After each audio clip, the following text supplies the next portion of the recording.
Hey, what's going on, everyone? James Numbers here, and welcome back to another YouTube video. And today I'm going to be going over the 2022 midterm election results for the 2022 political election. And needless to say, this has gotten a little bit interesting. And I'm sorry for the interruption, but I think I'm sorry, but I think you might just have to deal with it because I don't feel like editing, and I just want to get this out today. So yeah, I'm sorry for all the interruptions you're going to hear, but there's nothing I can do. Well, I could try to edit, but really, that's not going to do me good. It'll just take way too long, and by the time the video would be up, yeah, it'll be way too late. So, anyways, guys, let's go over the election results for the U.S. Senate, U.S. House, and gubernatorial races.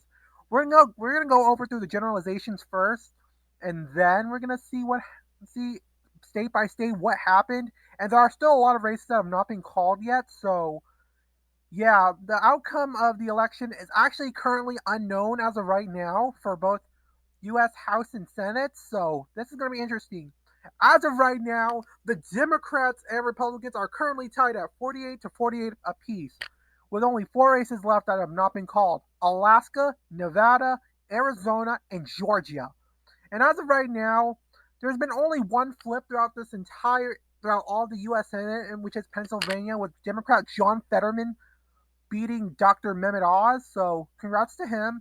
In Georgia right now, Democrat Raphael Warnock is currently winning, but Georgia has a runoff system in case no one reaches 50%. So this Georgia is going to be the state that's going to determine who controls the U.S. Senate, because as of right now, Nevada is looking as though it's going to go to the Republicans for the U.S. Senate. Same with Alaska. I mean, the top two are Republicans, so Democrats had no shot at winning. But in Arizona, Democrats are currently in the lead, but there's still a lot of votes left to be counted. But I think Arizona will win the Democrats. Will win Arizona. Democrats will win Arizona in the U.S. Senate. But in the U.S. House, yeah, although it's not official yet, it's pretty clear that the Republicans are going to take over the U.S. House of Representatives. They're going to take the majority. They are on track to do so because they made a lot of flips in this. Democrats made some flips too, but Republicans are on track to make it. As of right now, it's 210 Republicans and 194 Democrats, which is very important to see. Yeah, Republicans are literally 8 away from what they need, and yeah, they're probably going to make it. So I won't go too into that go into too much detail just yet. That'll be later in the video. And then let's look at the gubernatorial races because this is really important. This is really important because we need to know what's exactly happening in the gubernatorial races.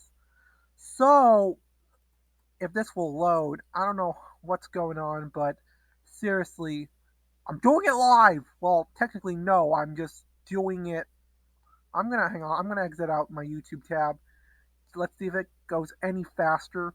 But yeah, this is insane. But seriously though, to think that all of this is happening, right? All of this is currently ongoing. To think that there still isn't a winner for the U.S. House or the U.S. Senate just yet is crazy. To be honest, I thought Democrats were going to win Nevada in the U.S. Senate. I really thought they were going to win it, but nope. I'm just as shocked as you are, and I guess the map has finally loaded. Yes, as you guys can see, there are some flips. There's one in Arizona, and another in Wisconsin. That's pretty huge. And yeah, I'm pretty sure there was like one in North Carolina that flipped to the Democrats. So more on that in just a second. If this thing will freaking load, I'm not sure if it's going to load. Like, come on, dude. Seriously, seriously, you have to be serious. No. All right. Oh, wait. Finally, it's going up. Thank the freaking Lord. We're doing it live. And as you guys can see here, as of right now, Democrats have gained two gubernatorial seats. Yes, Republicans lost two gubernatorial seats. Losing gubernatorial seats for the Republican Party was to be expected, actually. The two states that the Democrats have been able to flip were Maryland and Massachusetts. Now, these states are actually blue states that had popular Republican governors, but unfortunately, Trump's endorsement may have costed the Republicans those seats. And yeah, look, Kansas was a contentious battleground state, but the Democrat won, and there are still currently a few states that have not been called. Uh, so Arizona has not been called, but yeah, Kerry Lake and Katie Hobbs are actually kind of neck and neck right now, so that's expected. And in Nevada, the Republicans winning. Oregon, I was not expecting Oregon to be this close. The Democrat is only trailing by a few percentage points, which is shocking. And Alaska, yeah, Alaska is probably going to go red. But yeah, I went over the general. Let's start doing it state by state now because I want to do it state by state because I want to see what exactly happened. We're not going to go, but we're not going to do it based on county. I think that'll just take way too long of a video. And yeah, let's take a look at Alabama first. Let's go, Alabama. Well, actually, anyways, yeah, as you guys can see, this is all that's been going on in the U.S. Senate. Katie Britt, who I think is the incumbent, is expected to retain the seat. No surprise, Alabama is a red state. Ooh, John Sophocles, a third party or independent candidate, received 2% of the vote. That's pretty nice. That's pretty neat. That is pretty good to know. Oh, and yes, I will be making sure to mention all the third party candidates because I'm crazy like that. In Alabama's first congressional district, there was no Democrat. There was one write-in candidate who received 1% of the vote, and someone named Alexander Remry, who ran as a third party, got 60% of the vote. That's pretty good for a third party. I'm not gonna lie, that is pretty good. Alabama's second congressional district. This was also a solid red district. Incumbent Barry Moore wins it. Jonathan Reels got 2% of the vote. That's pretty good. And Alabama's third congressional district. Yeah, another solid GOP district. Um, yeah. And yeah, there were two other third party candidates, both of which got 2% each. That's pretty nice. Alabama's fourth congressional district, Johnny Cochran received 2% of the vote, but this one's a solid red district. Yeah, Alabama's a red state. Fifth congressional district, Dale Strong obviously won by a lot, but in third party or independent candidate PJ Greer got 3% of the vote. That's pretty good. So, yeah. Alabama's 6th congressional district, there was no Democrat. Andrea Chifo got 15% of the vote, while a writing candidate got like 1% of the vote. Oh, hey, that's pretty good. 16% in total. Yeah, that's pretty good. Alabama's 7th congressional district, Terry Seahold. This is a solid Democratic district. It's the only Democratic district in Alabama.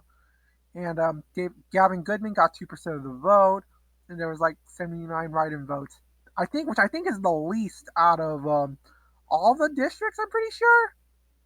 Yeah, but anyways, guys, now for the gubernatorial election. KID, because this was a solid red state, yeah, she obviously won by like a lot. Okay, Jimmy Blake got 3% of the vote, and write-ins got like 1%. That's pretty good. For so yeah, that's it for Alabama. Yeah.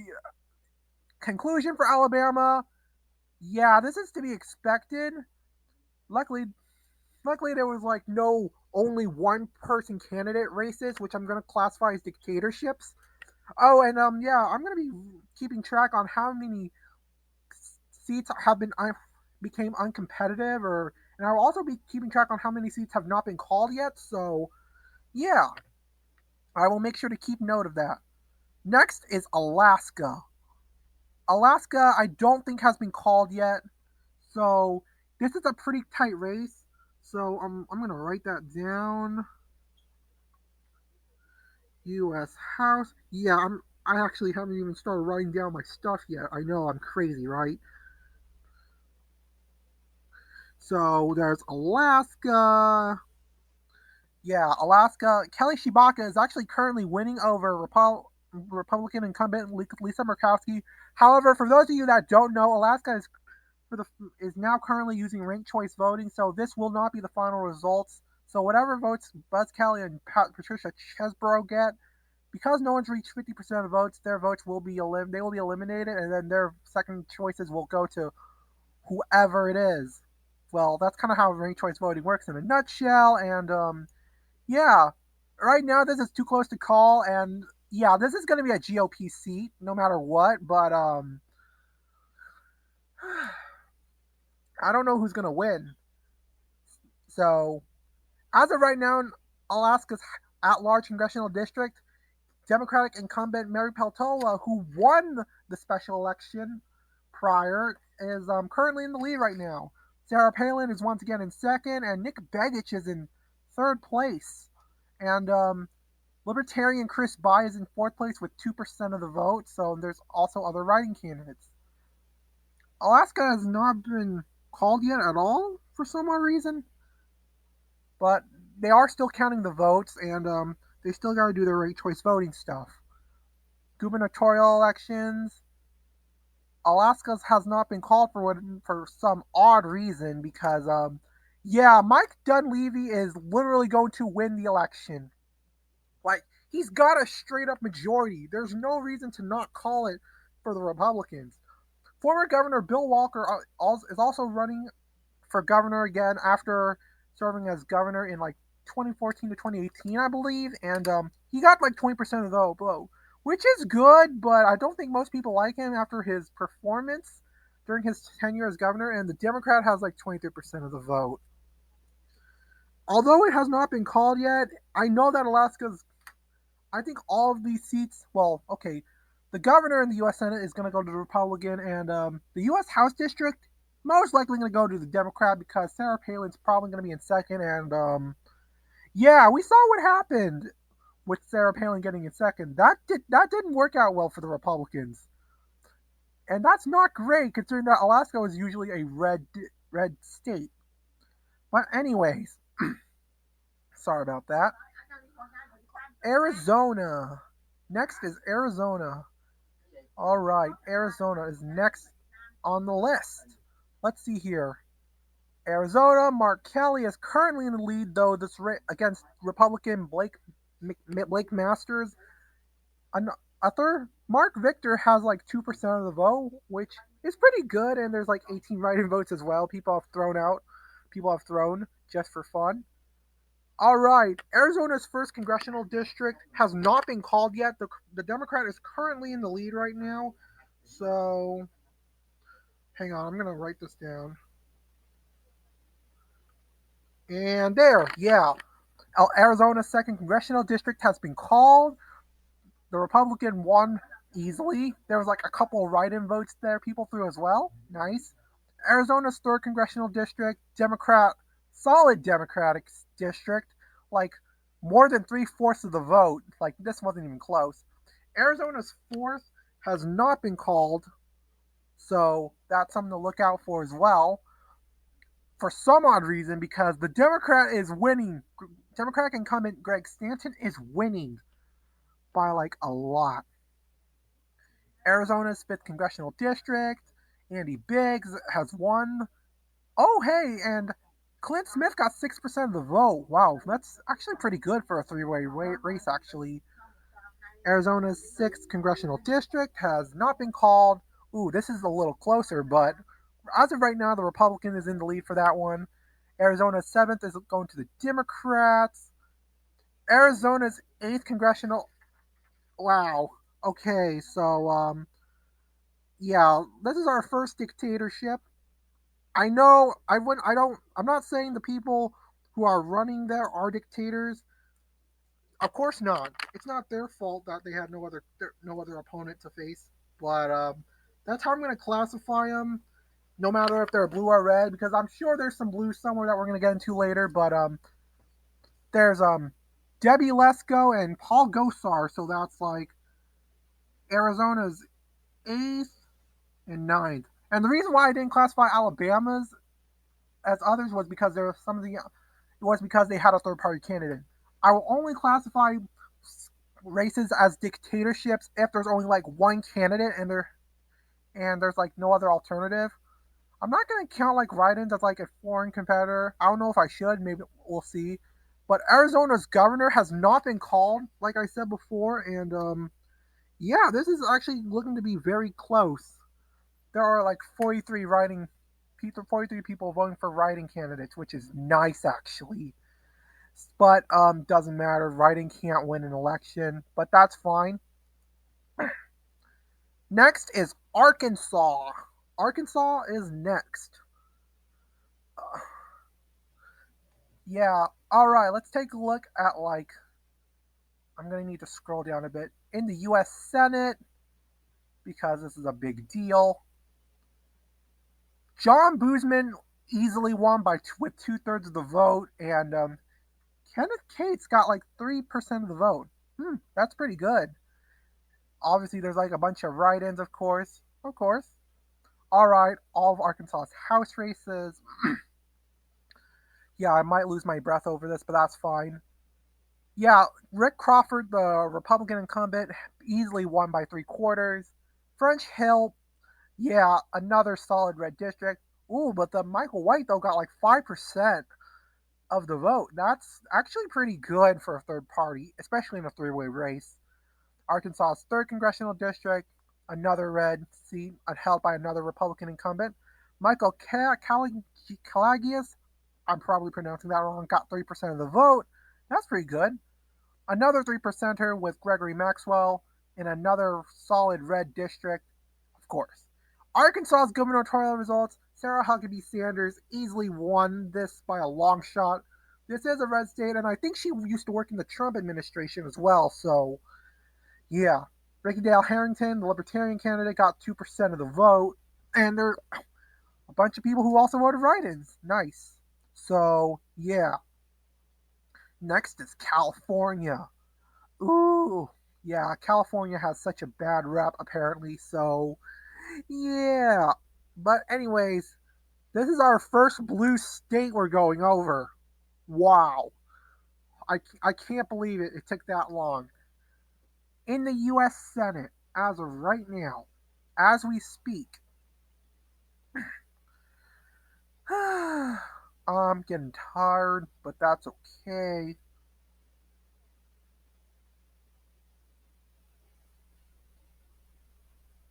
Okay, I'm slow. I'm slowly losing you guys. I'm sorry.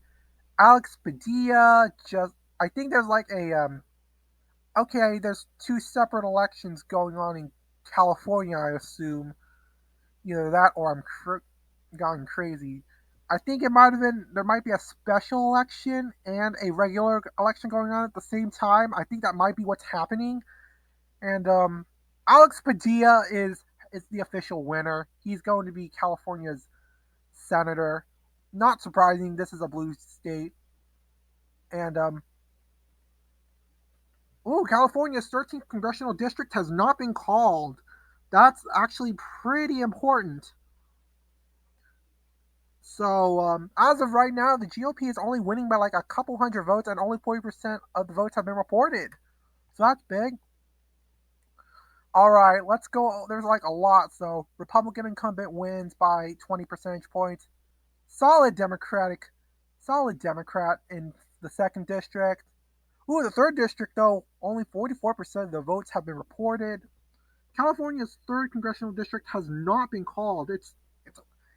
Democrat could still win this, but we'll see. Fourth congressional district, blue. Yeah, it's solid blue, like there's no tomorrow. Fifth congressional district, if this thing will freaking load. Oh my god. Okay, I'm gonna have to check how long this is.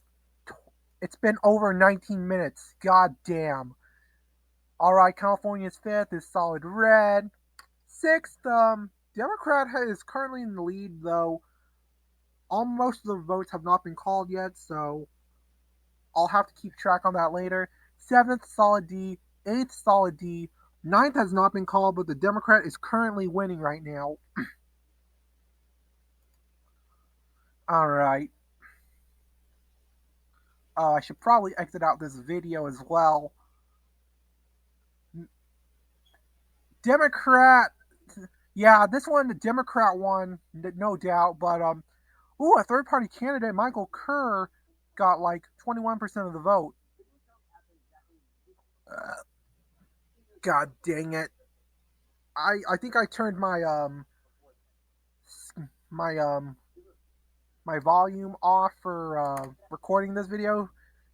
So yeah, hopefully, okay, I probably didn't word that right, but whatever. California's 11th district. Nancy Pelosi, Speaker of the House. Of course, she wins. Barbara Lee, solid victory, solid blue. 12th, we already got over the 13th. 14th, solid blue.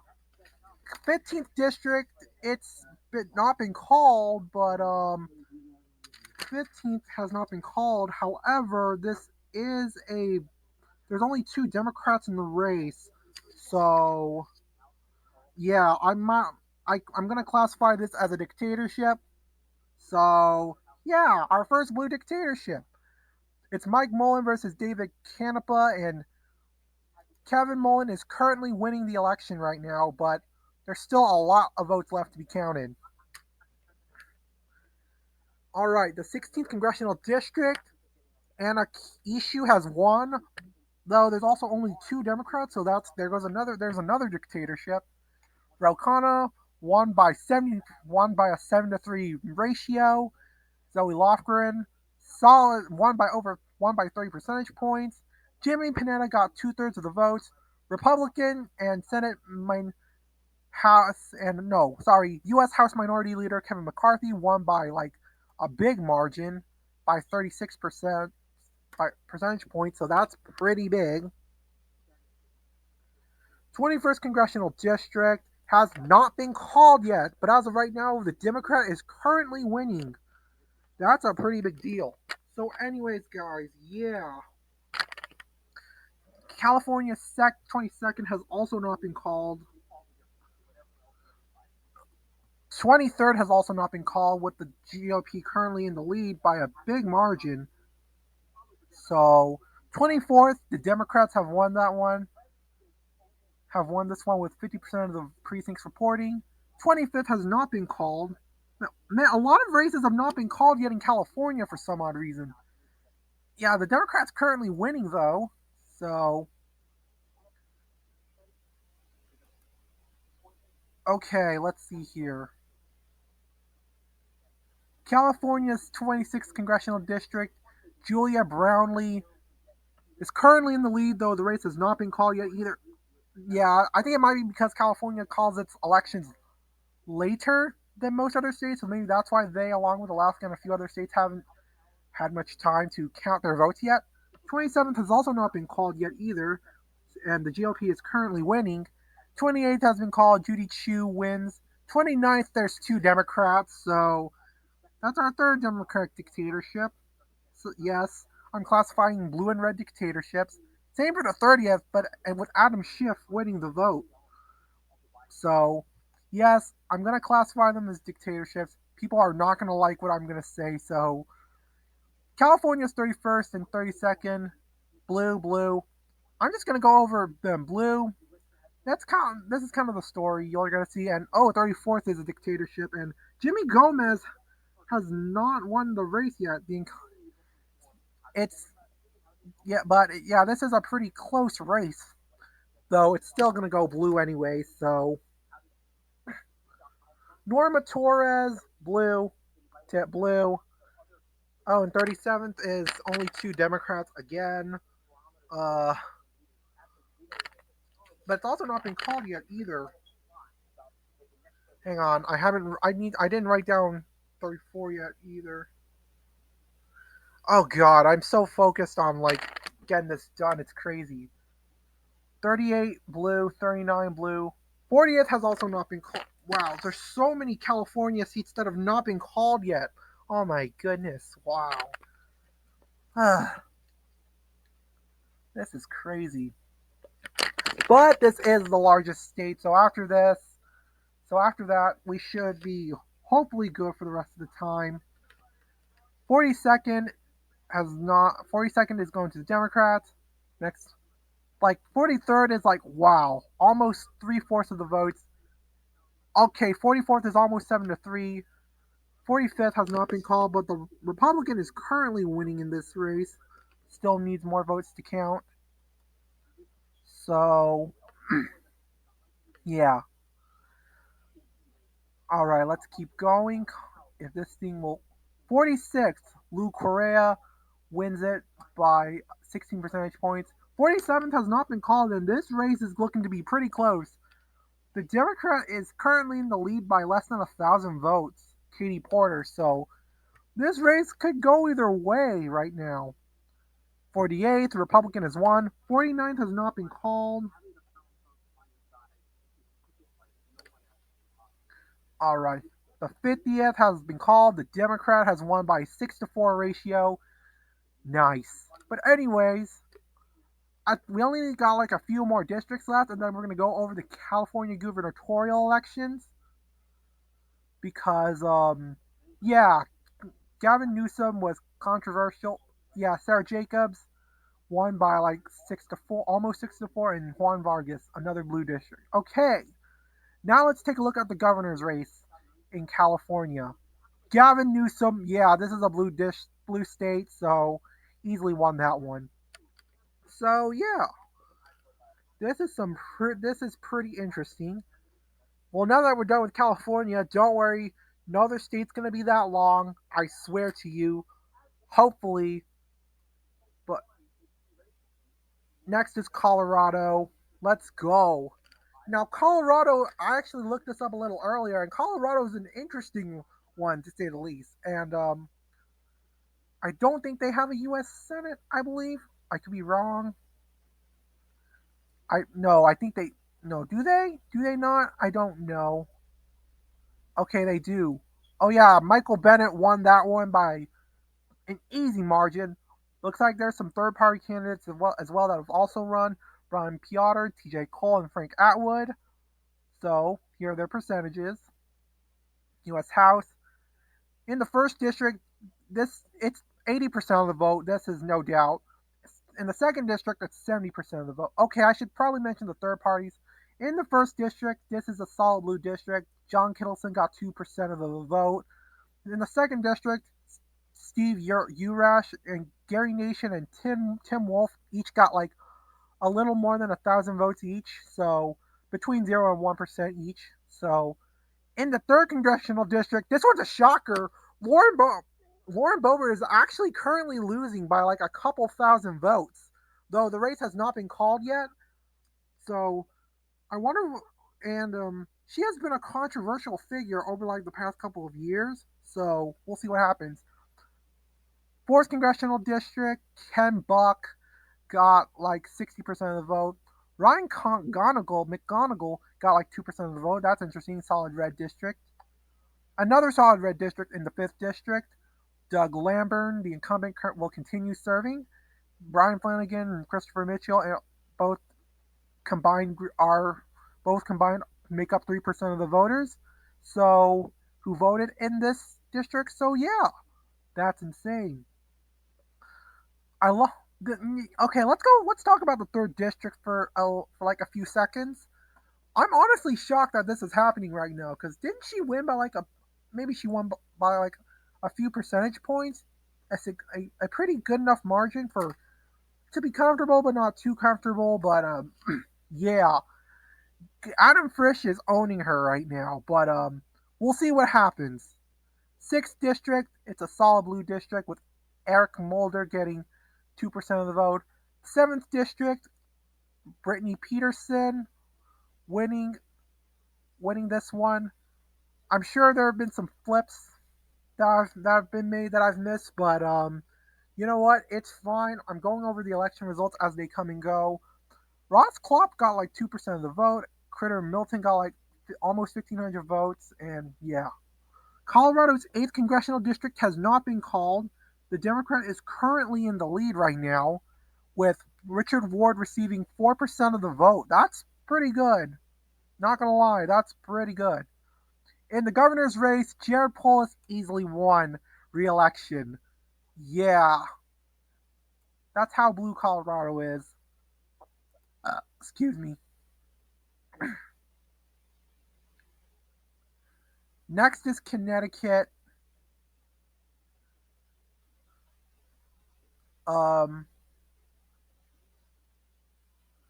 yeah. Okay, I don't know what else to say. So, I'm blanking. I'm blanking here, but seriously though, I'm still just as shocked at what's going on.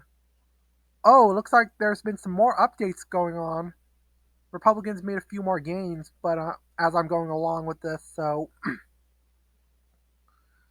Richard Blumenthal in the U.S. Senate easily won Connecticut. This is a blue state.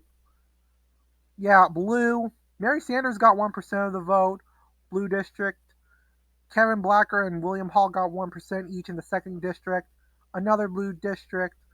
Amy Chai got 2%. Justin Paglino got 1%. Blue, blue. Jimmy Himes, blue.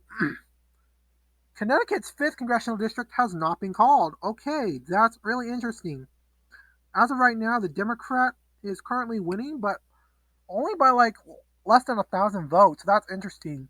So basically, yeah, it's all gone blue except for Connecticut's 5th district that has not been called. For governor, Ned Lamont wins. No surprise there. And now it's time to go on to the next state, which is Delaware. So, all right, Delaware is up next. Okay, we have a race. We have a state that does not have a U.S. Senate election coming up. So, hopefully, all 50 states should be there. Anyways, and Delaware's House race, yeah, this is a solid Democratic state. So, Lisa Blunt Rochester easily won that one. And yeah, that was the only race Delaware had up for re-election.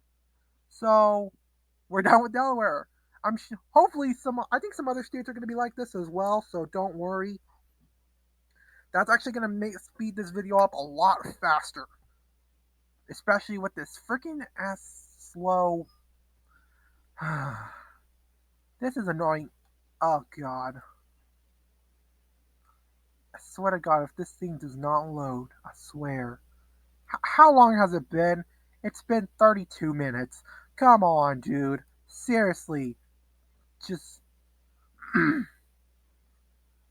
Next is Florida. Now, Florida has been some interesting because what happened in Florida basically is showing where Florida is going right now. Florida has been shifting red. That's right. Florida has been shifting red. Marco Rubio won by 17 percentage points, with three other third-party candidates each receiving less than 1% of the vote, less than 1% each. Uh, Marco Rubio is pretty popular. This state is becoming a red state. Now, the House is going to be a little interesting. Matt Gaetz wins by a landslide. Neil Dunn wins by over 20 points. Kat Kamik won easily, with Linda Brooks receiving 1% of the vote. There's some writing candidates for the 4th district, but yeah, Aaron Bean won by a basic landslide. John Rutherford, no votes have been reported yet, but he's the only candidate in the race, so I don't think there might have been any voting in this one because there was only one person in the race. So, all right, after a few Democratic dictatorships, we finally found a Republican one. Huh, that's sad, but whatever. Florida 6th, there wasn't even a Democrat, but Joe Hanush, who ran as a third party or independent, I'm actually not checking, but he got like 25% of the vote. That is amazing for a third party candidate. I swear to you. It actually is good for a third party candidate. Michael Waltz retaining his seat. Corey Mills wins by 18 percentage points. Bill Posey, solid red, won by 30 percentage points. Darren Soto wins by like 8 percentage points for the Democrats. 10th District, Maxwell Frost wins by 20 percentage points, with Jason Hollick and Usha Jain each receiving 1% of the vote. Oh, and you can bet that I will continue mentioning all the third party independent candidates throughout the race. Why? Because I'm crazy. But anyways, 11th District, if this thing will even load, I need to exit this out because it's and it's taking forever. God, come on. Okay, 11th district, Daniel Webster wins by like a big margin. Kevin Porter got 2% of the vote. 12th congressional district, Gus Bilrakis got like 70% of the vote. And 13th district, Anna Paulina Luna won by like 8 percentage points, with Frank Kraft getting 2% of the vote. 14th district, solid blue. 15th district, solid red. So, yeah. 16th congressional district, solid red, with a few write in votes. In the 17th district, the Republican won, of course, but Theodore Murray got 1% of the vote. 18th district, Keith Hayden got 25% of the vote. In this district, there was no Democrat in the race, so Scott Franklin won by like 3/4 of the votes. Some people also threw in some write-in candidates, threw in a write-in as well, which is nice. 19th district, Republican won by a landslide. 20th district, Sheila Sherflius McCormick won by a landslide as well. 21st congressional district, Brian Mast wins. 22nd congressional district, Democrat wins. 23rd congressional district, Democrat also wins by like 5 percentage points, and Christine Scott got 1% of the vote. And Mark Napier got a little more than 1,000 votes. 24th congressional district, easily a landslide. 25th congressional district, Debbie Wasserman Schultz won by 10 percentage points. So this wasn't even close. I don't think there's many seats left to report. So Mario Diaz Ballart wins the 26th by a landslide. 27th district, Maria Elvira Salazar won by 14 percentage points. 28th congressional district, Carlos Jimenez won easily. And I think that's about it. And in Florida, Ron DeSantis easily won with 99% of the votes reporting. Clearly, he's a popular governor. So, yeah, and the state's moving red. So, yeah. We also got Carmen Jimenez and Hector Roos, who each got some votes. So, yeah, not enough to amount to a percentage, but you know what? That's how third party is. But, what can you do, right? Okay, which state is next? Georgia. Okay, now we're getting into the interesting part. Georgia. This this state is going to be it has been an interesting one to say the least. The U.S. Senate race in Georgia, I'm pretty sure, has not been called like at all. So yeah, Chase Oliver got 2% of the votes. He's probably going to be the reason why there's going to be a runoff, which good. That means there are some sane people out there, and there are also people who threw in some write-ins as well. Good. People are getting smart. But anyways, let's take a look at the U.S. House. Buddy Carter wins easily by 20 percentage points. In the second district, Democrats win by 10 percentage points as well. In the third district, Republicans win by a landslide. Drew Ferguson wins by a landslide. In Georgia's fourth congressional district, Hank Johnson wins by a landslide. In the fifth congressional district, Nikema Williams also wins by a landslide for the Democrats. That's crazy. In the sixth congressional district, with 90% of the votes reporting right now, yes, I'm sorry, I'm out of breath. I'm trying to get this done for you guys. But it's not going to be that simple, of course. You all know this. But yeah. Rich McCormick, Republican, won by a landslide. 7th district, Democrat won by like over 20 percentage points. 8th district, Republican won by a landslide. 9th district, Republican also won by a landslide. 10th was also a landslide. So yeah, a bunch of landslides all around. 11th was a landslide as well. 12th was, I guess, a landslide. Rick Allen wins by 20 percentage points. 13th was definitely a landslide with David Scott. Marjorie Taylor Greene wins the 14th district by like 2/3 of the vote. And yeah, and lastly is the governor's election, where Brian Kemp defeats Stacey Abrams again in a rematch. This time there was also Libertarian Shane Hazel, and there was also some writing candidates as well. So yeah, that's it for Georgia. So Georgia's interesting.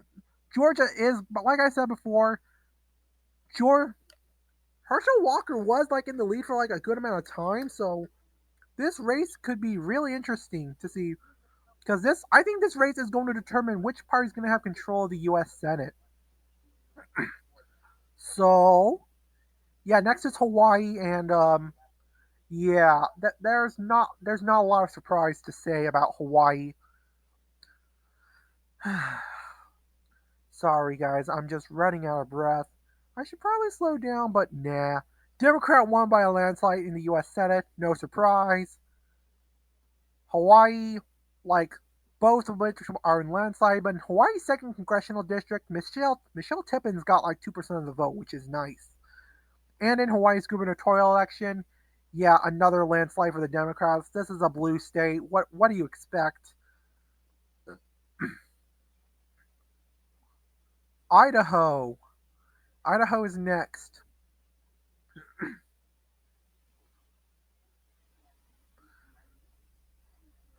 Oh, and yes, by the way, Republicans are only 7 seats away of getting a majority in the U.S. House. So, just as a reminder, Idaho, Mike Crapo won by double what the Democrat has. Wow. Yeah, this is to be expected. This is a red state. But hey, look at Scott Cleveland. He got like 9% of the vote. That is really good for a multi-person race. That's really good. Ray Ritz got like 1%. Idaho Sierra Law. Oh, that is a good name. I like that name. Oh, he should have gotten even more votes. He got 1%. He or she got 1% of the vote, and Write-ins got 0. U.S. House. Yeah, Republican won this one by a landslide, but Darian Drake got like 2% of the vote. And Mike Simpson, yeah, obviously, of course, he wins for the Republicans by a landslide as well. Idaho governor, yeah, this is a landslide as well. He got triple what the Democrat had. But look at Ammon Bundy. Like, 17% is amazing for a six-person race. Paul Sand and Chancey Rose Davison each got 1% of the vote, and Writings got like 253. Oh my god. Yeah, Brad Little won by like a landslide. The Democrat did so bad that a third party or independent almost beat him. Like, damn. That's the state of Idaho politics. We need more. Yeah, yes, obviously we need more third party and independent people running, but obviously you all know it's not as simple as most people believe, given the state of ballot access laws and so on and so forth. So, yeah, I'm going to take a look at my paper for a second, and wow, there's a lot that I still have not been called yet. Like, wow. Okay, I'm going to need to adjust my paper for a second.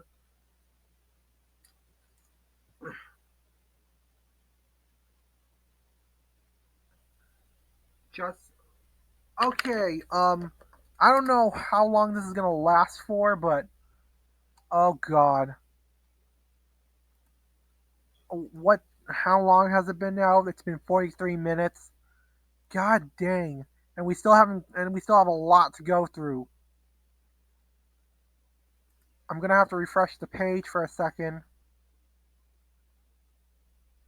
Um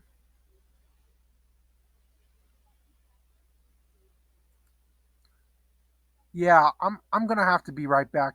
No, oh no, wait. Never mind.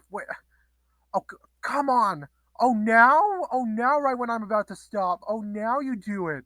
Oh, why don't? Oh, tell me some more. Why don't you? Freaking, freaking Firefox. But anyways, so yeah, this is going to be really interesting. Illinois is next on the list. Okay, Illinois is next on the list. In the U.S. Senate, I'm pretty sure I saw it earlier, but Democratic incumbent Tammy Duckworth won by a landslide. Ooh, Bill Redpath got 2% of the vote. That's pretty nice. U.S. House election. In the first district, Democrat wins by a landslide. Second district, same margins. Third district, another Democratic landslide. Fourth district, Democrat wins by a landslide as well. Edward Hershey receives 3% of the vote. Fifth district is also a landslide, with Jericho Cruz receiving 2% of the vote. Yeah, I might just speed this up for a second because, yeah, that's kind of what's been going on, and I'm getting kind of tired. But you know what? I'm still gonna do it for you guys because I'm crazy. If this thing does not load, I swear to God.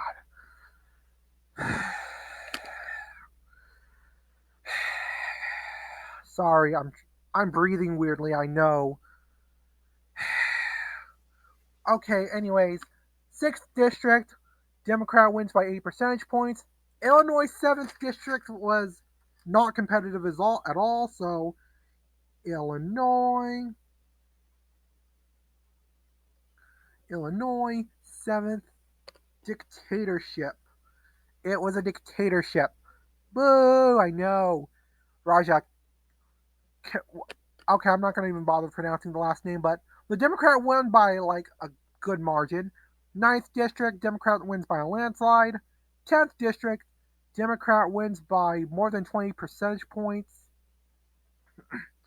So, yeah, this is pretty nice for the Democrats, but this is a blue state, of course. All right. 11th district, Bill Foster wins by 12 percentage points. 12th district, Republican wins by a landslide. 13th district, Democrat wins by 10 percentage points. 14th district, Democrat wins by 8 percentage points. 15th district, Republican wins by like a landslide. And there's a measly one write-in vote. I feel bad for, man, I want to meet that person who was the only voter who voted for a write-in in the 15th district. I want to meet that person. I really do. That person's a legend. But anyways, yeah. Next.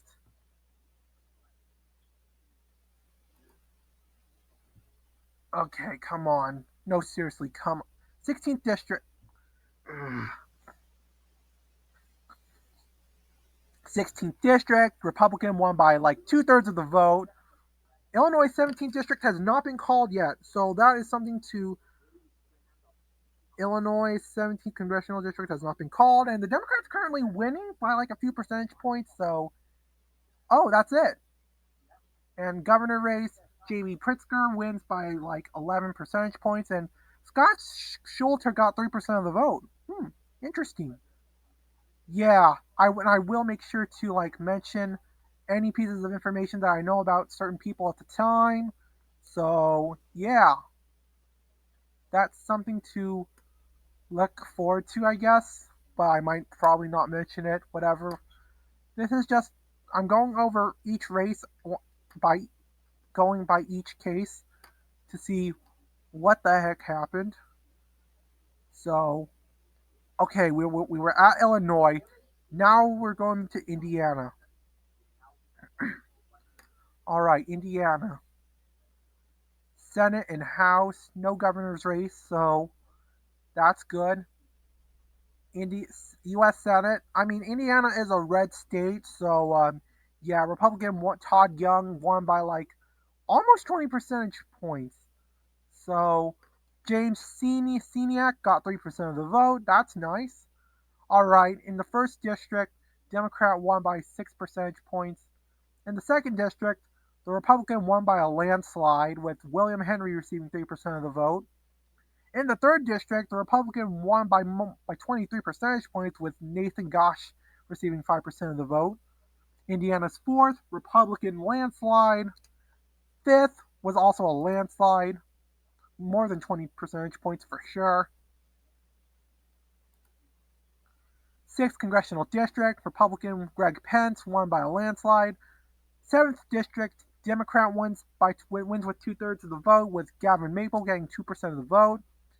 Eighth district, Larry Bouchon won by more than 30 percentage points, with Andrew Horning getting 3% of the vote. Ninth District, Tanya Millis got 3% of the vote, with the Republican winning by more than 30 percentage points. And yeah, Indiana's a red state. Some major landslides, of course. But yeah, that's kind of been the trend so far. Now we're gonna go to Iowa. Woo! Iowa! Yay! Yay! Iowa! Woo! Woo! Woo! Woo! Woo!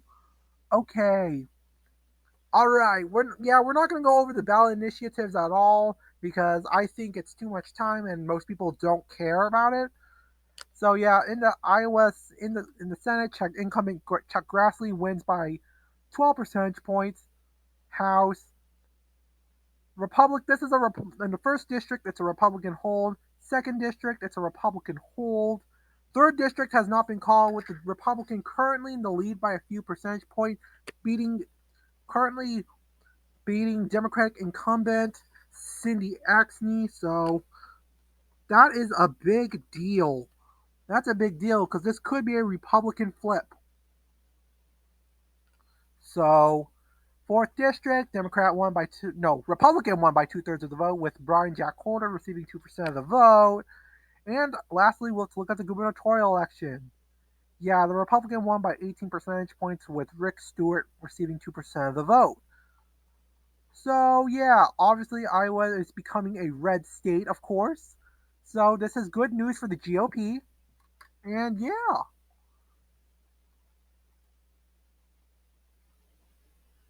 next is Kansas. Kansas has been an interesting state to look out for, guys. And yeah, let's take a look at Kansas's results for a second. Next is Kansas, baby. In the U.S. Senate, this is a red state. Republican won by 23 percentage points, with David Graham getting 3% of the vote. In the U.S. House, the first district, the Republican won by a landslide. In the second district, the Republican won by 16 percentage points. In the third district, Sharice Davids won by 12 percentage points, and with Stephen Ho getting 2% of the vote. And Kansas's fourth congressional district, the Republican won by like basically almost 30 points. And in the gubernatorial race for Kansas, Democrat incumbent Laura Kelly barely won this seat over Derek Schmidt, with Dennis Powell getting 2% of the vote and Seth Corwell getting 1% of the vote. Now, I think the reason why this happened was because of the whole abortion amendment ever since Roe v. Wade got overturned. I think Kansas had like a referendum on whether or not there should be a ban on abortion, with a majority of voters saying no, we should not ban abortion. So I think that's what happened, and I don't think people trusted Derek Schmidt at all. So I'm thinking that might have been what happened. So yeah, okay, Kansas. Now let's go to Kentucky, the home of Senator Rand Paul, the Libertarian Republican. Okay, yeah, you guys probably know what happened. Rand Paul won easily against Charles Booker. Let's just see by how much though. Yeah, he won by like more than 20 percentage points. Yeah, this is a red state. In the U.S. House, Republican landslide with 3/4 of the vote. Second district, Republican landslide. Third district, Democrat won easily by more than 20 percentage points. Fourth congressional district, Thomas Massie won by a landslide with 34 percentage points, with Ethan Osborne getting 4% of the vote. Hal Rogers won by a landslide as well. And I think there's like a few more, one more, I think. Sixth congressional district. Yeah, Andy Barr won by 30 percentage points. Not even close compared to 2018 with against Amy McGrath. So Kentucky. Now that we did Kentucky, who's next? Louisiana's next. All right. First term Senator John Kennedy is up for re-election, and Yeah, I think you all know what happened. This is a red state. The Republican probably won by like a significant margin. U.S. Senate. Oh wow. Oh wow. I think. Oh wait. I think Louisiana. I'm pretty sure Louisiana runs on a jungle primary. I'm pretty sure. And wow, John Kennedy just crushed it. Like he went against Gary Chambers and a bunch of people, a crap ton of people, with Beryl Billiot receiving 1% of the vote, and other receiving 1%. Like we have the option to show more.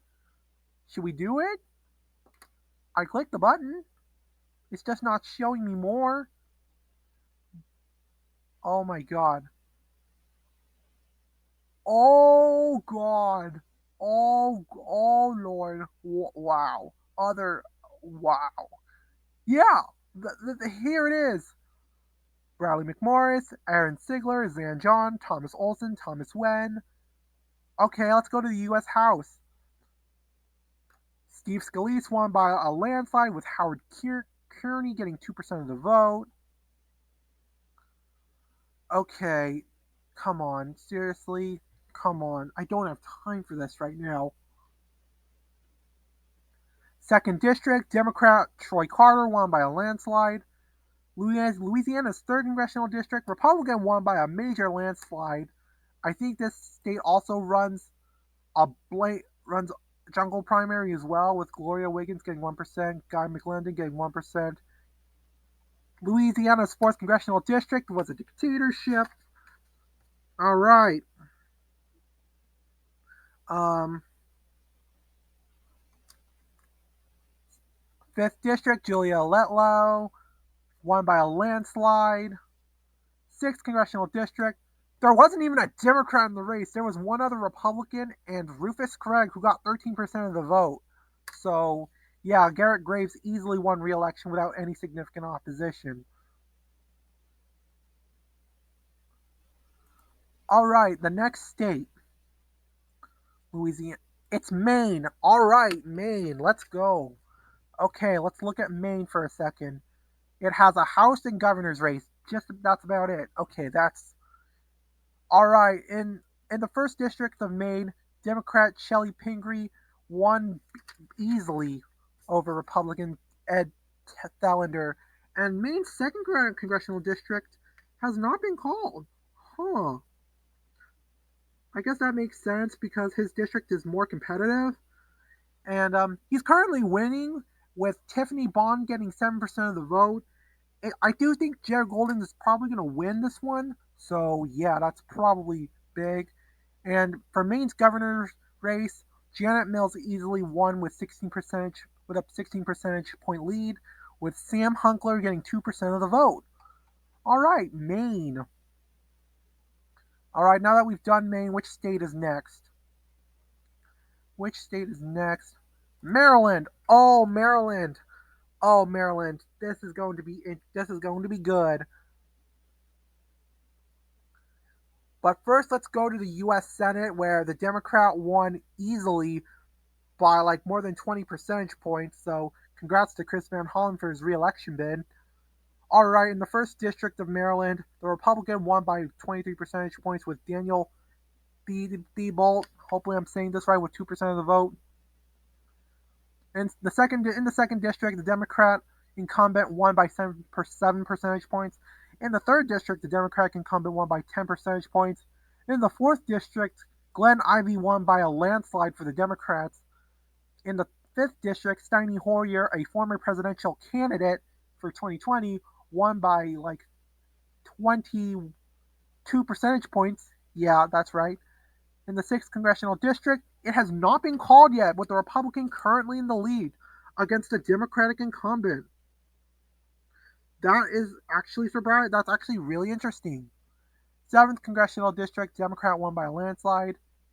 8th congressional district, Democrat also won by a landslide, with Andres Garcia getting 2% of the vote. And governor's race, Wes Moore has flipped Maryland from red to blue, winning by 23 percentage points, easily by a landslide.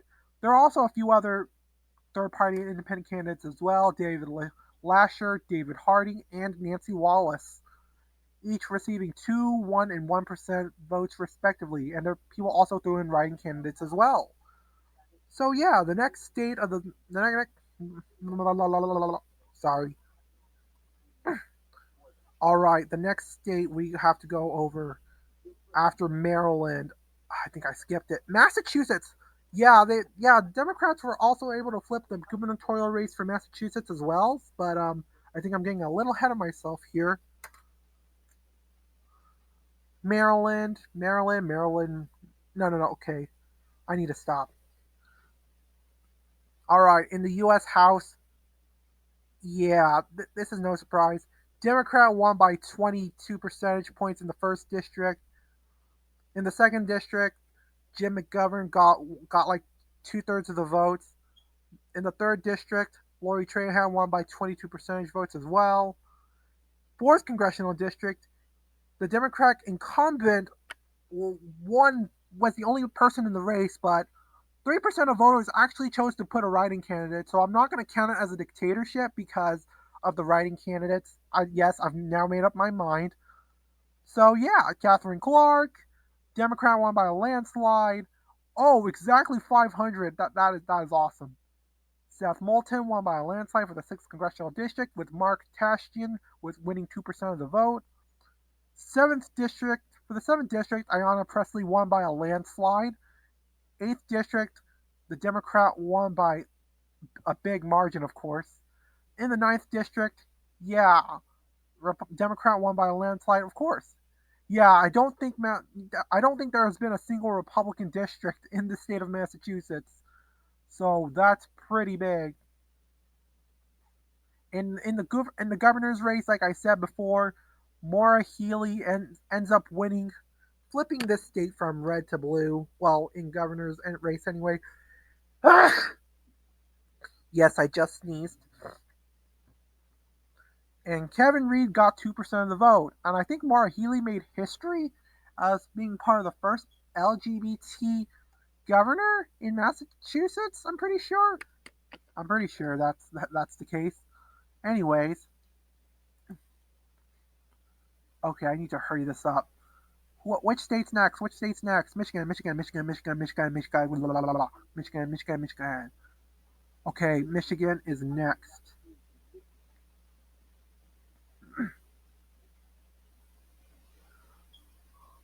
All right.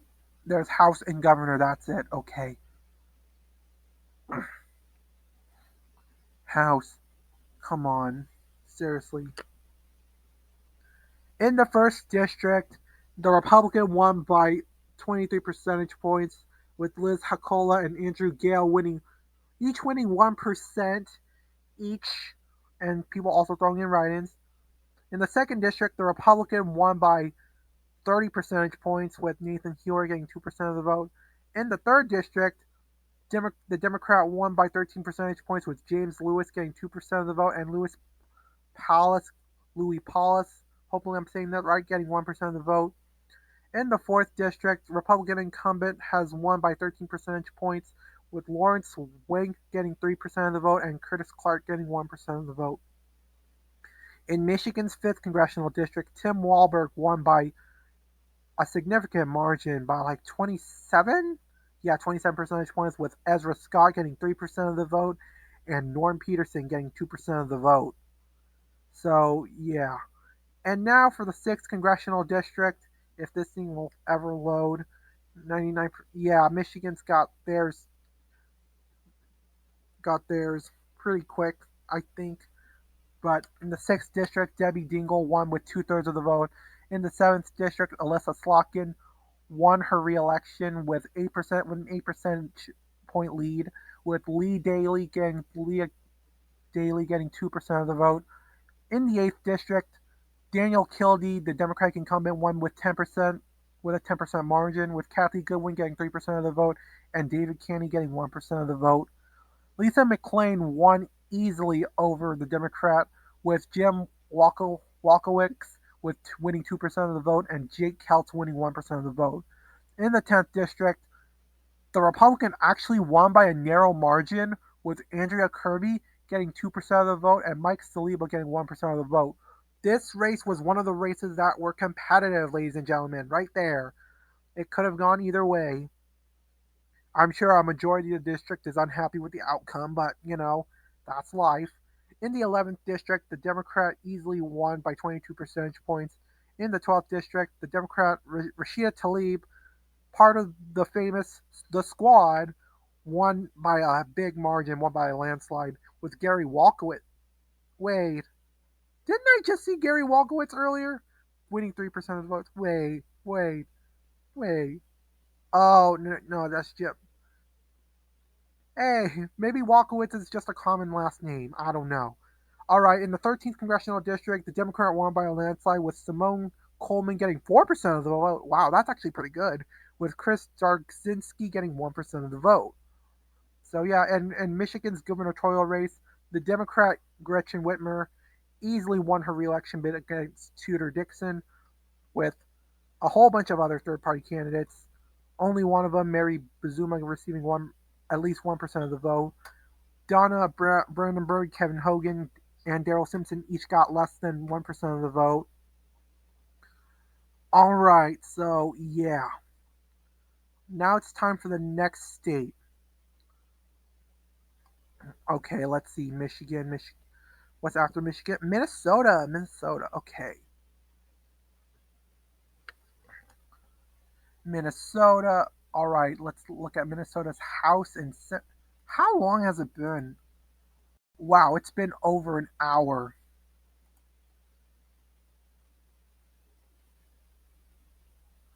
Oh wow. I don't know if people are gonna be continuing to watch this after. Yeah. I might split this into two parts. I'm gonna keep going until like I reach 1 hour and 30 minutes. So I'm gonna try to post a part two after this. Just so that way we can get this done. Because I don't want you guys to have to wait for too long. So or should I just? I don't know if I actually should or. Okay, anyways, let's take a look at Minnesota's House. I think that's the only one up for re-election. The Republican won by 14 percentage points in the first district with Richard Reisdorf and Brian Abramson each receiving 2% of the vote. In the second district, Angie Craig won by 5 percentage points with Paula Overby receiving 3% of the vote.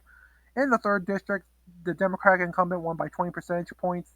In the fourth district, the Democratic incumbent won by 36 percentage points. And in the fifth district, Ilhan Omar, a controversial figure and who is also part of the squad, easily won with 3/4 of the vote. In the sixth district, Tom Emmer won by 34 percentage points. In the seventh district, Michelle Fishback won with 2/3 of the vote, with Travis Bull Johnson getting 5% of the vote. Wow, that's pretty good for a third-party candidate. And in the 8th district, the Republican wins by 14 percentage points.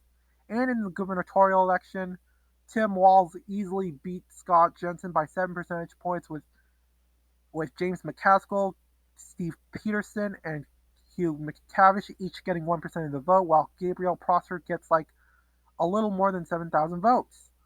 Okay, that's interesting. So, okay, the next state we got to go for. Oh, hey, look, Republicans are actually only 5 away now. Maybe mine's okay. This maybe by the time my video comes out, this becomes out of date. But I don't know. We'll see. Mississippi is up next.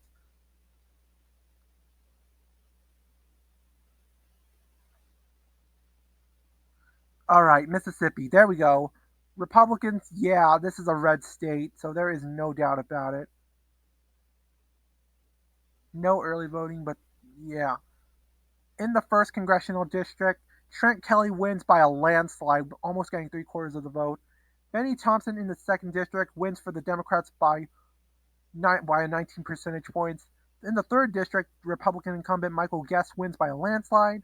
In the fourth district, Mike Ezell wins by a landslide with Alden Johnson getting 2% of the vote. Yeah, that's about it for Mississippi.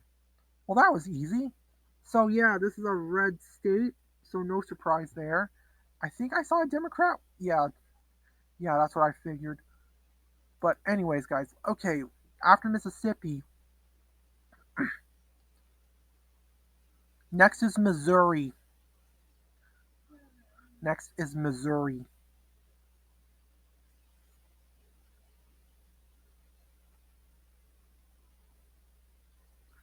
All right, now Missouri is going to be really interesting. Now in the primary, I think one of the Republican candidates, Eric Greitens, actually ran in the primary and lost in Missouri. He pulled up a controversial ad that I only discovered till later on, and yeah, it's crazy. But yeah, Republican Eric Schmidt basically easily won by 13 percentage points, with Jonathan Dime receiving 2% of the vote and Paul Venable getting 1% of the vote. The House, yeah, in the first district, Cori Bush wins by a landslide with George Zeestin getting 3% of the vote. In the second district, Ann Wagner wins by 12 percentage points, with Bill Slants getting 2% of the vote. In the third district, the Republican incumbent easily won by 30 percentage points. In the fourth district, Mark Alford got won by a landslide, with Randy Langcrayer getting 2% of the vote. In the fifth district, the Democrat Emmanuel Cleaver won against the Republican by 24 percentage points, with the Robin Dominic getting 3% of the vote. Yeah, as you guys can see, total estimated to be early slash absentee is low. That's probably just the way it is. In the 6th district, Sam Graves easily won this race by a landslide, with Andy Maidment getting 2% of the vote. 7th district, the Republican also won by a landslide, with Kevin Craig getting 2% of the vote. In the 8th district, Jason Smith also won by a landslide, with Jim Higgins getting 2% of the vote. Oh, I thought it was going to continue like a pattern. But yeah, third parties getting like usual amounts. Missouri's a red state. That just sums it up perfectly. Next is Montana. I don't think there's not much to say for Montana, so let's get this done. Oh, it's got two congressional districts for the first time in years. Oh yeah, because of redistricting, and yeah, that's a big deal. It, all of Montana's House races, that's the only one up. In Montana's second district, the Republican won easily, with Gary Buchanan being the Democrat. Oh my God. A third party being a Democrat. That's insane. Hopefully, this means that there will be a third party shift in Montana. Maybe not. With Sam Rankin getting 1% of the vote. But we only saw the second district. Where's the first district? Where is the first district? Like, seriously, what happened to the first district? Did it die? Did it disappear? I, I, I'm just gonna assume it's a red district. What? What? Where did it go? Like, where did it go? What? Where? What? Where is it? Where is it? Oh my God, this is dumb.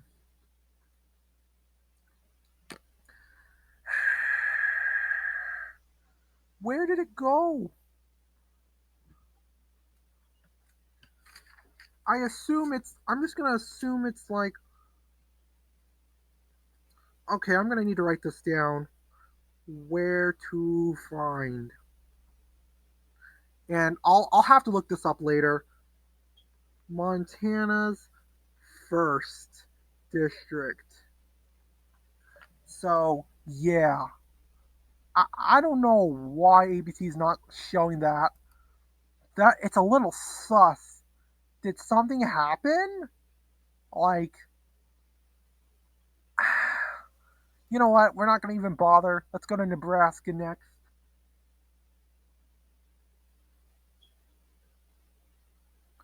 Nebraska, another red state. And Omaha is one of Democrats' few flip opportunities. Oh, so Democrats only have a chance to flip a seat in Nebraska. That's interesting. Very interesting. I think all they have is House elections. Okay, yeah, there we go. Finally, some stuff is in. The Republican incumbent Mike Flood won with 16% of the vote. In the second district, the Republican Don Bacon actually won by a close margin with 4 percentage points. In the third district, Adrian Smith won by a landslide with Mark Elworth getting 6% of the vote. Hey, that's pretty good. That's pretty good for a third party or independent candidate. And in the gubernatorial election, Jim Pillen won easily against Carol Blood by 25 percentage points, with Scott Zimmerman getting 4% of the vote. So, yeah, that is very interesting. Hey, I've never had to use my paper since Maryland, so that's pretty good. Well, okay, no, I actually did have to use it just now to write down what happened to Montana's first congressional district because I don't know what's happening. I swear it's crazy. And there's still a lot more that I have to do. So, okay, so we are in Nebraska, right? Next is Nevada.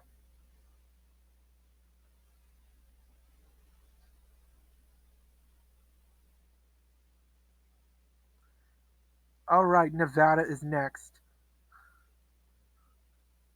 All right.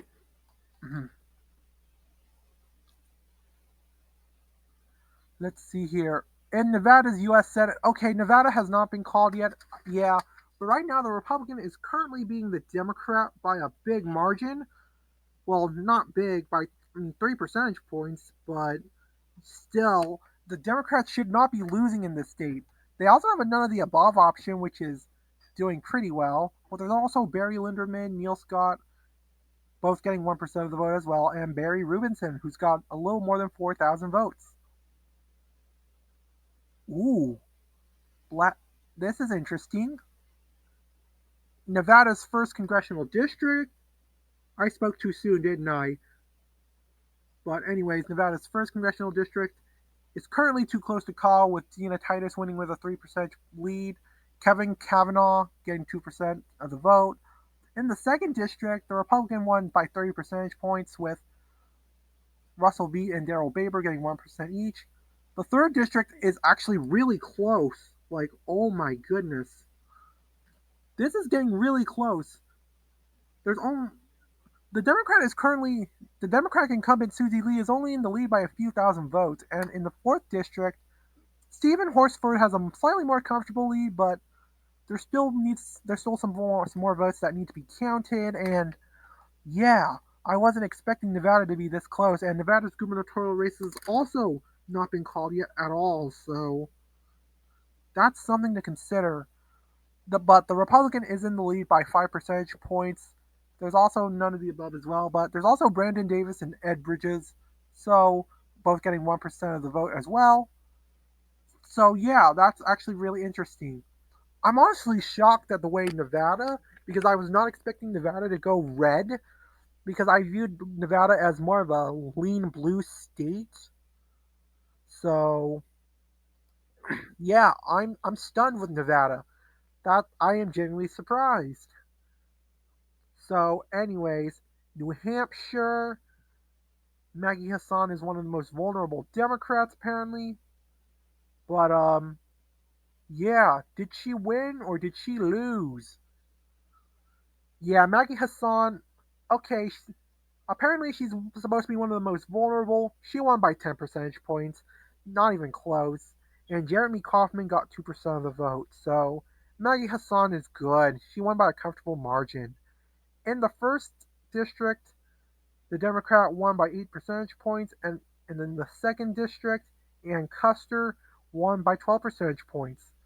So yeah, Democrats won both races in the House, but in the gubernatorial election, the Republican incumbent Chris Sununu won by 15 percentage points, with Kelly Halderson getting 1% of the vote and Carol Carlin Borisenko getting almost 2,500 votes.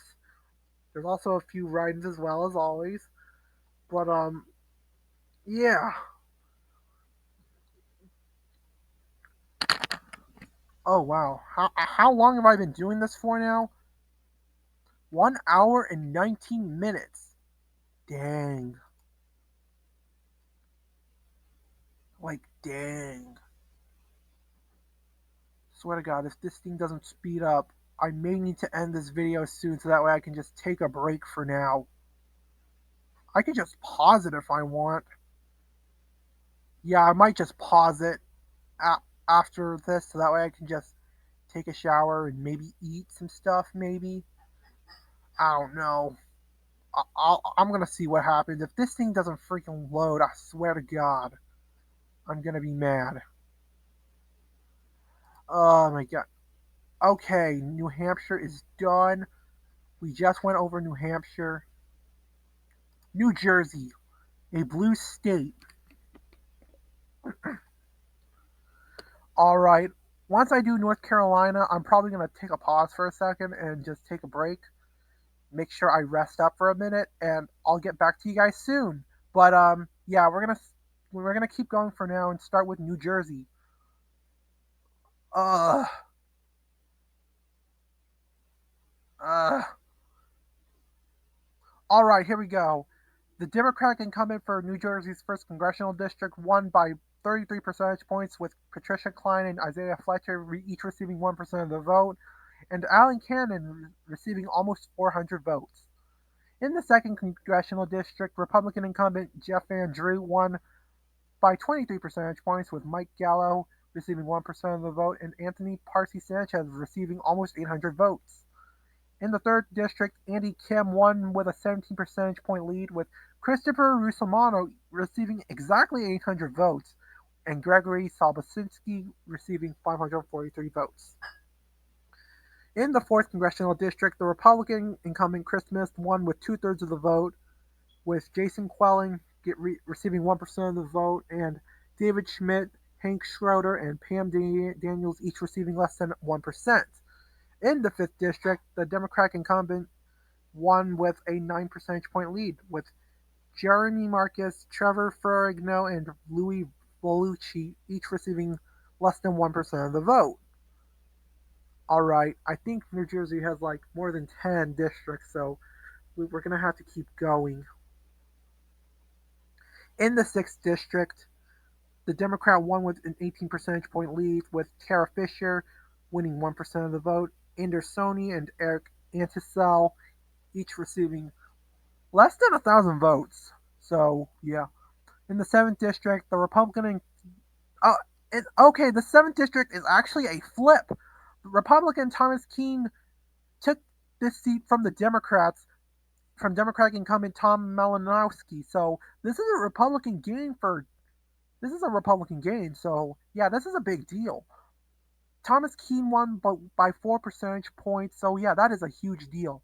In the eighth district, Robert Menendez won easily by a landslide, with Joanne Kunyansky, Dan Delaney, and David Cook each receiving 1% of the vote, and Pablo Oliveira and Josh Salerno each also getting some votes as well. And apparently there's like show more. Apparently there's, yeah, okay, it's just right in. In the ninth district, the Democrat won by 11 percentage points, with Lee Sherman and Sean Armstrong receiving 1% of the vote. In the 10th district, the Democrat won by a landslide, with Cynthia Johnson, Kendall Ludden, and Clenard Childress each receiving some votes as well, 1% to 1% to 0.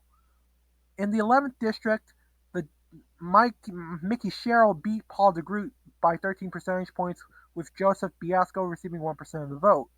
In the 12th district, Bonnie Watson Coleman easily beat the Republican by 21 percentage points, with Lynn Genrich receiving 1% of the vote. Okay, that's it for New Jersey.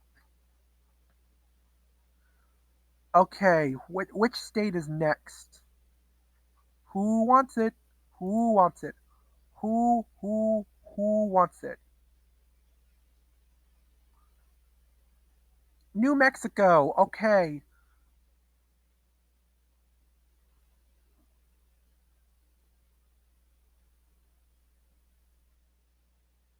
New Mexico, New Mexico, New Mexico. All right, come on, New Mexico. Come, hurry up, please. All right, blah blah blah. All right, we got the House and governor's race coming up. Well, actually, the elections already happened, but you know what I mean. All right, let's take a look at the House election first. In the first congressional district, Melanie Stansbury won with a 12 percentage point lead, and there's like a couple write-in votes. New Mexico's second congressional district has not been called. The Republican incumbent Yvette Harrell is currently losing to Democrat Gabriel Vasquez by less than a little more than 1,000 votes. So that's something that is. This could be a Democratic gain right here. We'll see. And in the third, the Democrat incumbent won easily as well. So yeah, this seat is to look out for. So yeah, I can't wait to see what's going to happen. And I think next is New York.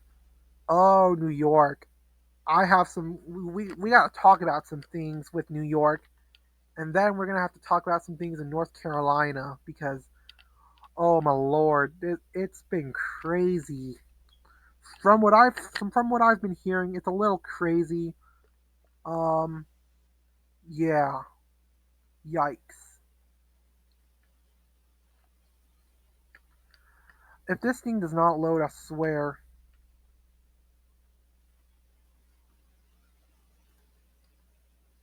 Okay, here we go. Here we go.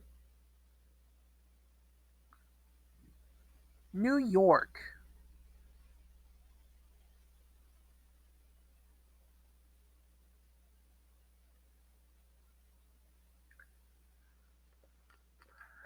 All right, here we go. Yeah, okay. Look, yeah, New York had a U.S. Senate election that year, and yeah, Chuck Schumer won by like 13 percentage points, with independent Diane Sayre getting a little more than 25,000 votes.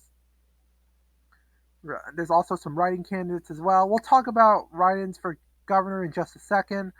Let's take a look at the U.S. House first. In the first district, the Republican incumbent won by 12 percentage points.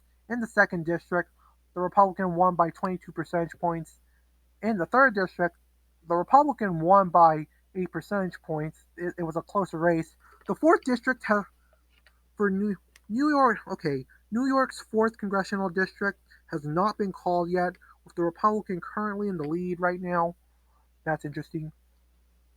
In the fifth district, the Democrat incumbent won by a landslide with 3/4 of the vote, so there's not much to talk about. In the sixth district, Grace Mink won by 26 percentage points, so that's a pretty big landslide. In the seventh district, it was the incumbent won by a landslide. In the eighth district, it was another landslide. Ninth district, there wasn't even a Republican. It was Yvette Clark versus Menachem Wrightpart, with Wrightpart getting 18% of the vote. So that's pretty big. That's a big deal. In the 10th district, the Democrat won by a landslide, with Steve Spear getting 1% of the vote. So yeah. In the 11th district, um, Nicole Maliotakis won easily against Max Rose in a rematch. So yeah. In the 12th district, there was a landslide with Mikhail Ickes getting almost 600 votes. New York's 13th congressional district. Yeah, there was only one Democratic race. There's only one Democratic incumbent in the race, but people voted for write-in. So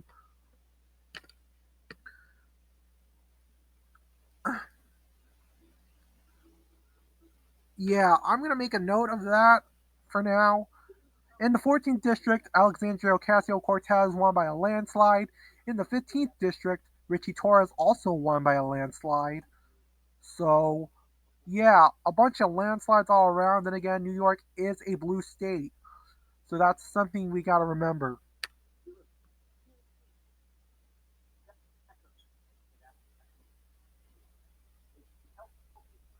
16th congressional district is now next with the oh, this is a flip. The Republican challenger Michael Lawler was able to flip the seat from Democrat to Republican, with Sean Maloney being defeated by 2 percentage points. Okay, that is pretty big. That's a pretty big deal. 18th congressional district has not been called yet at all either. with Democratic incumbent Pat Ryan actually only winning by a few hundred votes. That's something interesting. In the 19th district, Mark Molinaro has won against Josh Riley. Mark Molinaro was a New York gubernatorial candidate back in 2018. In the 20th district, the Democrat won by 10 percentage points. Interesting.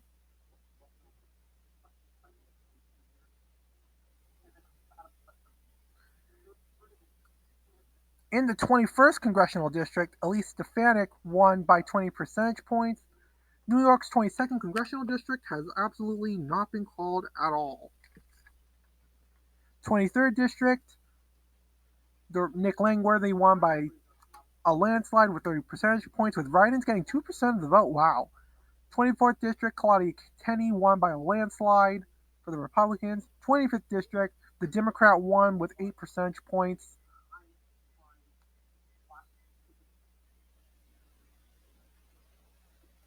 So yeah, okay, yeah, sorry for the pause. I just didn't know what to say. And lastly, the 26th district, Brian Higgins won by 28 percentage points. Governor. Okay, we gotta talk about governor. For those that don't know, apparently back in like 2019 or 2020, the state government initially changed its ballot access laws to make its petitioning requirements actually a lot harder. And as a result of this kicked out all third-party candidates off the ballot in the state of New York. And unfortunately, the most significant people that were affected were Libertarian candidate Larry Sharp and Green Party candidate Howie Hawkins. And yeah, they both got screwed, and there was nothing they could do. And so they both ran as writing candidates, and yeah, they needed 130,000 votes in order to stay in, but unfortunately, they didn't even get close to 10,000. But that sucks. And this race was expected to be a tighter race because Kathy Hochul apparently pissed a lot of people off, but Lee Zeldin still sucks. This is still a blue state. So yeah, that's kind of what happened. Democrat won, and apparently by next year New York's gonna have like it's gonna fund its elections with public financing or whatever. And lastly, as of right now, before I take a break, is North Carolina. Yeah, we got to talk about North Carolina, and let's go start with the U.S. Senate. Now, there were actually a lot of independent candidates who were trying to run for North Carolina in the U.S. Senate, but unfortunately, most of them were not able to make it. And Michelle Lewis was the only person who was able to make it as a writing candidate, and she got 2,464 votes from the looks of things. And yeah, as you guys can see, Republican Ted Budd won easily against Sherry Beasley, and Libertarian Shannon Bray won with a little over 50,000 votes, and Matthew Hoh got almost 30,000 votes.